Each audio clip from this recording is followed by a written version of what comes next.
terkendali.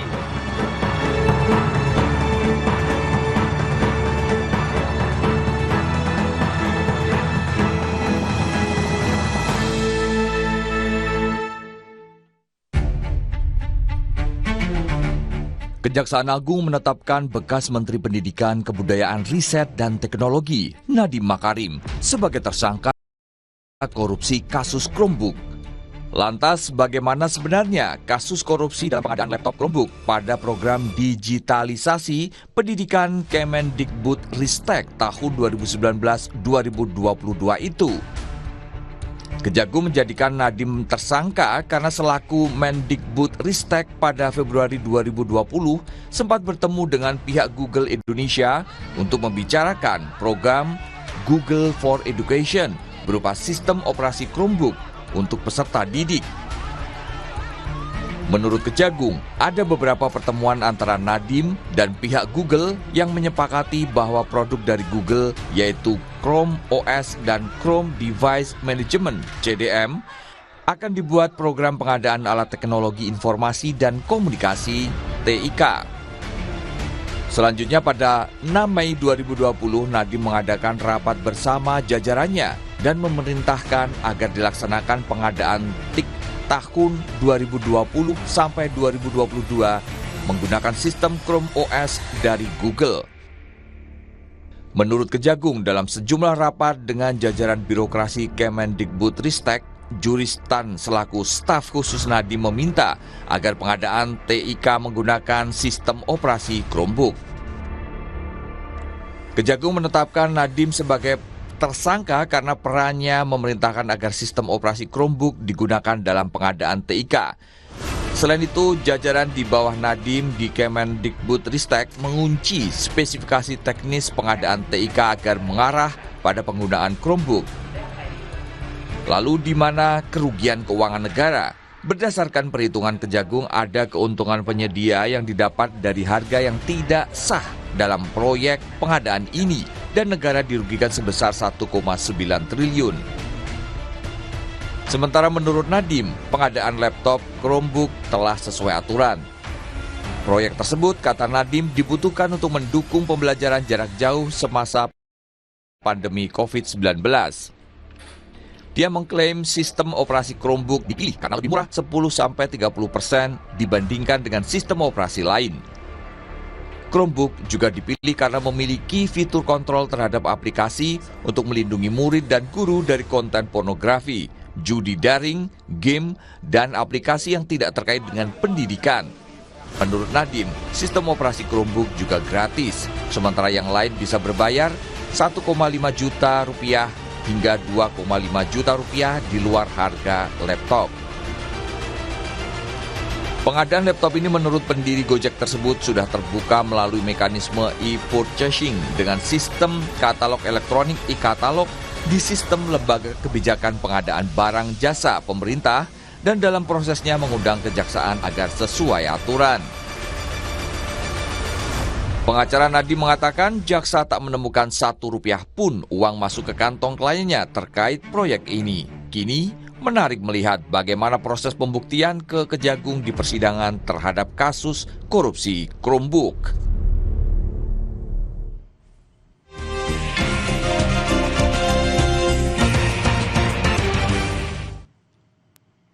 Saudara, kami ajak Anda melihat informasi di Harian Kompas Sabtu 6 September 2025. Kita lihat terlebih dahulu ada foto berita terkait dengan perayaan Maulid Nabi. Ini fotonya terkait dengan Garebeg Maulud tahun 1959-2025 Masehi.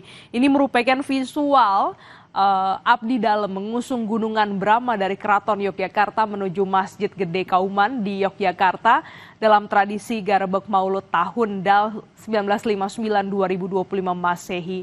Gunungan Brahma hanya dikeluarkan setiap tahun dalam kalender Jawa atau setiap 8 tahun sekali. Garebeg Maulud diselenggarakan setiap Maulid Nabi untuk memperingati hari kelahiran Nabi Muhammad SAW serta sebagai simbol pemberian sedekah dari Raja Keraton Yogyakarta kepada rakyatnya. Kita bergeser ke sebelah kanan. dengan judul besar Tetap Tegakkan Supremasi Sipil. Ini terkait dengan desakan 17+8 ya, tuntutan rakyat yang diminta untuk segera dipenuhi. Disampaikan oleh sejumlah pihak pada saat yang sama, supremasi sipil juga tetap harus ditegakkan, saudara. Kasus Nadiem Makarim ini juga menjadi cerminan sektor pendidikan rentan ya. Bekas Menteri Pendidikan Kebudayaan Riset dan Teknologi Nadiem Makarim ditetapkan sebagai tersangka kasus dugaan korupsi pengadaan laptop Chromebook dalam program digitalisasi pendidikan tahun 2019 hingga 2022.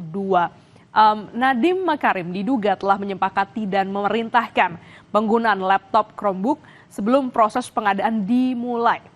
Informasi ini, saudara, dan sorotan lainnya di akhir pekan di Sabtu 6 September 2025 dapat Anda baca di Harian Kompas atau mengakses di kompas.id.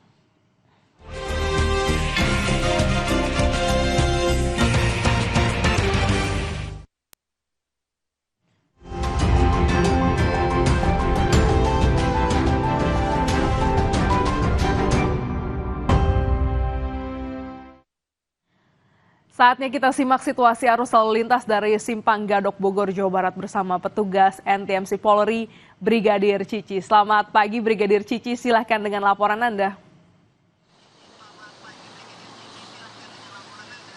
Ya, baik, terima kasih Glenis dan selamat pagi saudara. Saudara, antusias masyarakat menikmati libur panjang kali ini juga berpengaruh pada kendaraan-kendaraan yang melintas di sekitaran kawasan Puncak Bogor, Jawa Barat, dan terpantau pagi hari ini langsung dari sekitaran kawasan Puncak untuk kendaraan yang melintas dari arah Jakarta ataupun dari arah Ciawi yang nantinya akan menuju ke arah Puncak ataupun ke arah Cianjur pagi hari ini dalam keadaan ramai dan lancar.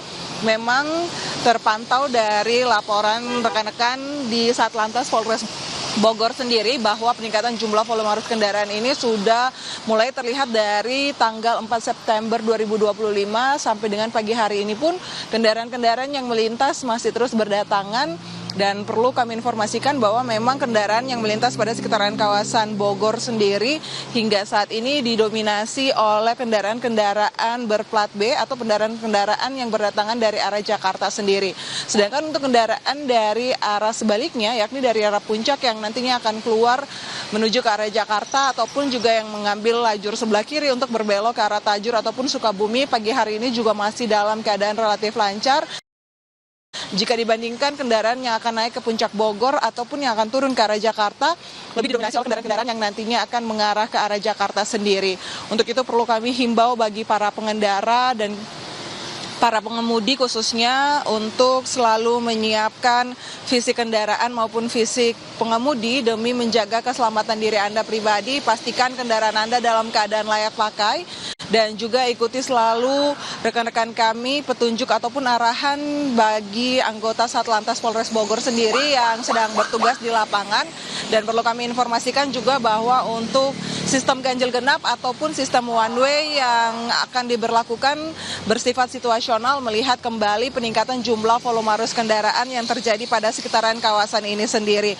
Dan perlu kami informasikan juga saudara bahwa berdasarkan data RSMS Korlantas Polri, angka kecelakaan lalu lintas yang kami terima selama 1x24 jam di seluruh Indonesia, tercatat telah terjadi sebanyak 166 kasus laka lantas, saudara, dengan rincian 36 meninggal dunia, 23 luka berat, dan 197 luka ringan.